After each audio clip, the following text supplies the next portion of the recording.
Hello, नमस्कार मित्रों। स्वागत है आप सभी का आपके अपने चैनल नॉलेज मंत्रा के ऑनलाइन प्लेटफॉर्म पर। उम्मीद करती हूँ आप सब बहुत अच्छे होंगे। तो चलिए, कल हमने आपसे चर्चा किया हुआ था शेरशाह सूरी द्वारा किए गए लोक कल्याणकारी कार्यों के बारे में। हमने आपसे कल डिटेल में चर्चा किया हुआ था। तो उसमें अगर हम शेरशाह सूरी द्वारा जो लोक कल्याणी कार्य किए गए थे वो कौन कौन से थे, तो पहला था उसने बहुत सारे सरायों का निर्माण करवाया था। और सरायों की अगर बात करें तो प्रति मील पर एक सराय उसने बनवाई थी। अगर टोटल सराय की बात करें तो टोटल कितने, इसने 1700 सरायों का निर्माण करवाया था। ओके, ये पहली चीज़ थी। दूसरी चीज़ क्या थी, ये शेरशाह सूरी द्वारा जो सरायों का निर्माण करवाया गया था, इन्हीं का काम दूसरे भी उसमें किया जाता था। वो किस में यूज़ करते थे, ये डाक चौकी के उसमें यूज़ करते थे। ओके, यानी कि डाक या लेटर या कुछ भी भिजवाना होता था तो इन सरायों के माध्यम से भी जो है ये डाक चौकी की व्यवस्था जो है का संचालन हो रहा था इन्हीं के माध्यम से। ओके, फिर इसके बाद में हमने आपसे कल चर्चा किया हुआ था सरायों के बारे में। तो शेरशाह ने जो है मुस्लिमों और हिंदुओं के लिए, दोनों के लिए अलग अलग सरायों का निर्माण करवाया था। ठीक है, फिर इसके बाद में मैंने आपको बताया था कि शेरशाह सूरी प्रथम ऐसा मुगल शासक था जिसने मनुष्यों एवं पशुओं दोनों के लिए औषधालय का निर्माण करवाया था, ताकि पशु और मनुष्य जो दोनों हैं उनका जो है क्या किया जा सके, चिकित्सा की जा सके समय के साथ। तो मैं कल जब यही पॉइंट आपको पढ़ा रही थी तो मैंने आपसे पूछा था कि प्राचीन काल में ऐसा कौन सा शासक था जिसने मनुष्यों एवं पशुओं दोनों के लिए औषधालय की स्थापना की थी ताकि चिकित्सा की जा सके दोनों की।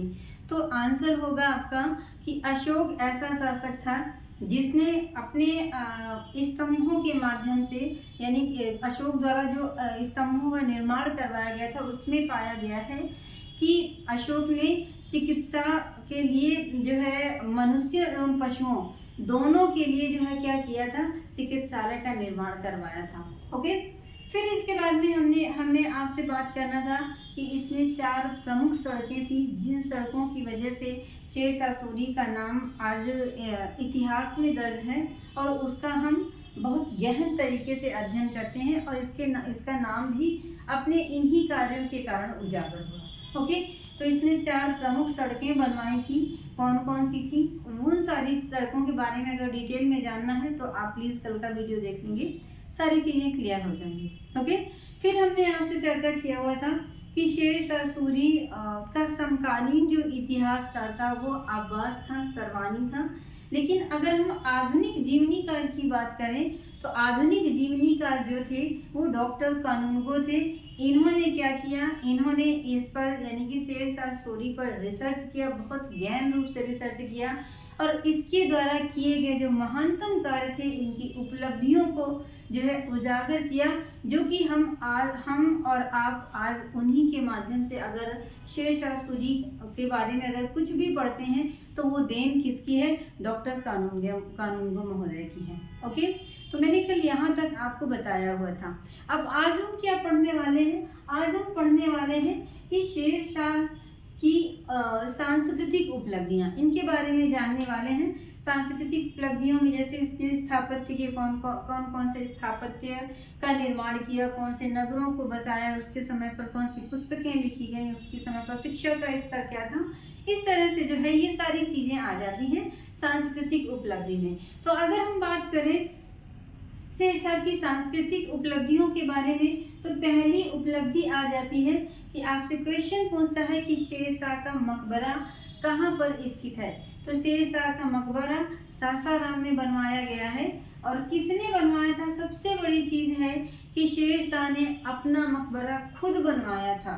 इसने अपने जीवन काल के रहते यानी जीवित रहते ही इसने सासाराम में सोन नदी के तट पर इसने अपना मकबरा बनवाया था और अपने उत्तराधिकारियों से यह इच्छा जाहिर की थी कि मेरे मरने के बाद मुझे सासाराम में यानी कि जो मेरे द्वारा बनाया गया मकबरा है उस पर मुझे दफना दिया जाए। ओके, तो सबसे बड़ी चीज क्या है कि इसने अपने मकबरे का निर्माण स्वयं था, अपने मकबरे का निर्माता स्वयं था। और अगर हम बात करें कि इसका वास्तुकार कौन था, तो वास्तुकार की अगर हम बात करते हैं तो इसका वास्तुकार पीर मोहम्मद अलीवाल खां साहब थे। कौन थे?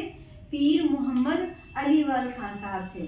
अब इसके बाद में अगर ये थे क्या कि सबसे पहला पॉइंट क्या था, सासाराम में शेरशाह का मकबरा स्थापित है, इसने स्वयं बनवाया था अपना मकबरा।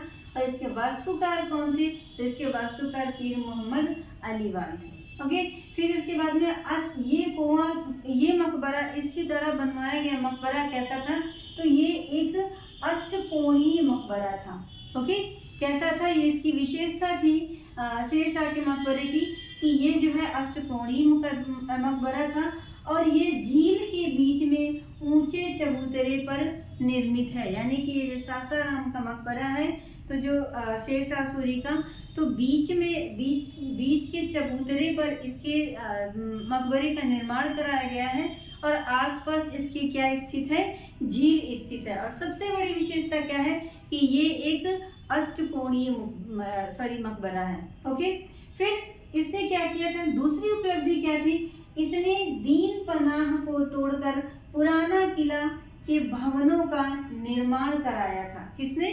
शेरशाह सूरी ने। तो आई होप आप लोगों को पता होगा कि दीन पनाह नगर की स्थापना किसने की थी। ये हमारा आज का क्वेश्चन है, आप लोग इसका आंसर कमेंट बॉक्स में कमेंट करके देंगे। ओके, कि आपको आंसर क्या देना है कि दीन पनाह नगर की स्थापना किसने की थी, तो और इसको तोड़ा किसने था, शेरशाह सूरी ने। लेकिन इसकी स्थापना किसने की थी, इसका आंसर आपको देना है। ओके, तो इसने क्या किया था, दीन पनाह को तोड़कर पुराना किला के भवनों का निर्माण कराया और उसने यहाँ किला एक कोहना मस्जिद का निर्माण भी कराया था। यानी कि दीन पनाह नगर को तोड़वाया और वहाँ पर जो पुराने किले में स्थित थे, इन सारे किलों को तोड़वा करके इसने किला एक कोहना मस्जिद का निर्माण करवाया हुआ था। ओके, तो आई होप आप सभी समझ गए होंगे। फिर अगर हम नगरों में बात करें तो नगरों में इसने जो है कन्नौज नगर को जो है क्या कर दिया था, नष्ट कर दिया था। और कन्नौज नगर को नष्ट करके एक नए नगर की स्थापना की थी, शेर सूर नगर की स्थापना की थी। ओके, तो कौन से नगर को नष्ट किया, तो इसने कन्नौज नगर को नष्ट किया था और बसाया कौन था इसकी जगह, तो शेर सूर नगर को बसाया था। प्लस इसके साथ साथ में इसने पाटलिपुत्र को आधुनिक स्वरूप भी प्रदान किया था। क्या किया था, पाटलिपुत्र को आधुनिक स्वरूप भी प्रदान किया था। और जो आधुनिक नाम जो है पटना, जिसको हम जानते हैं पटना के नाम से जानते हैं, तो ये पटना नाम भी शेरशाह सूरी द्वारा दिया गया था। ओके, तो आपसे क्वेश्चन पूछता है कि पटना शहर का पुराना नाम क्या था, तो आपका आंसर क्या होगा, पाटलिपुत्र। या फिर अगर पूछता है पाटलिपुत्र का आधुनिकीकरण किसने किया था, तो शेरशाह सूरी ने किया था। या फिर पाटलिपुत्र का पटना नगर नाम किसने दिया था, तो शेरशाह सूरी द्वारा किया गया था। ओके, तो ये क्वेश्चन कई तरीके से घुमा करके बनते हैं, चाहे किसी भी तरह से बने, लेकिन हमारा उद्देश्य क्या है, आपको आना चाहिए, आपको फंसना नहीं है एग्जामिनर के झांसे में। ओके, फिर इसके बाद में रोहतासगढ़, उसने जो है रोहतासगढ़ नाम के 2 किलों का निर्माण करवाया था। वो 2 किले कहाँ से, दोनों किले अलग अलग जगह पर बसाए गए थे। एक किला जो है पूर्व में सोन नदी के तट पर बसाया गया था। कहाँ पर, एक किला पूर्व में सोन नदी के तट पर बसाया गया था और दूसरा कहाँ था, सिंध में झेलम नदी के तट पर निर्माण किया था। तो ये 2 किलों का, रोहतासगढ़ नाम के 2 किलों का जो है इसने निर्माण किया था। रोहतासगढ़ एक कहाँ पर किया था, एक पूर्व में सोन नदी के तट पर और दूसरा सिंध में झेलम नदी के तट पर। तो कहाँ कहाँ इसने जो है इसके रोहतासगढ़ किलों का निर्माण करवाया था, ये आपके लिए जानना अत्यंत आवश्यक है। ओके, फिर इसके बाद में शेरशाह ने जो है इन नगरों का निर्माण, इन दोनों नगरों का, यानी रोहतासगढ़ जो कि पूर्व में सोन नदी के तट पर और सिंध में झेलम नदी के तट पर जो निर्माण कराए थे 2 किले रोहतासगढ़ नाम के, तो इसको किसने स्थापित करवाया था, तो टोडर मल के माध्यम से इसने स्थापित करवाया हुआ था। ओके, किसके माध्यम से? टोडरमल के नाम से स्थापित करवाया हुआ था। और अगर हम बात करते हैं कि इनके समय पर साहित्य कैसा रहा, तो साहित्य तो वैसे तो इन्होंने अपने दरबार पर संरक्षण नहीं दिया हुआ था किसी को। अब्बास खां सरवानी थे जो इनके समकालीन इतिहासकार थे, इनके दरबार में भी रहा करते थे। लेकिन एक जाने माने साहित्यकार हैं जिनको हम और आप बहुत अच्छे से जानते हैं, जो कि मलिक मोहम्मद जायसी। मलिक मोहम्मद जायसी ने बहुत सारी पुस्तकें लिखी जो कि भारतीय साहित्य को, हिंदुस्तान के साहित्य को बहुत ज़्यादा इसने जो है उजागर किया है। ओके, तो इन्होंने क्या किया है कि मलिक मोहम्मद जायसी जो थे इनके समकालीन थे, इनके दरबारी कवि नहीं थे, लेकिन शेरशाह सूरी के जो है समकालीन कवि थे। कौन? मलिक मोहम्मद जायसी। इनकी बहुत सारी पुस्तकें हैं, जैसे पद्मावत, अखरावत, कान्हावत, आखिरी सलाम, ये बहुत महत्वपूर्ण पुस्तकें हैं। ओके, किसकी? मलिक मोहम्मद जायसी की। ठीक है, तो ये था इनकी सांस्कृतिक उपलब्धियां थी। अब 2-3 शासक हैं जिनके बारे में हम उनको क्रम से जान लेते हैं। शेरशाह की मृत्यु के बाद में इस्लाम शाह जो है गद्दी पर बैठा। इस्लाम शाह का नाम क्या था? एक जलाल खां भी नाम था, और तीसरा नाम क्या था? सलीम शाह। ये तीनों एक ही हैं, इस्लाम शाह या जलाल या फिर सलीम शाह। ठीक है, इसकी मृत्यु के बाद ये गद्दी पर बैठा।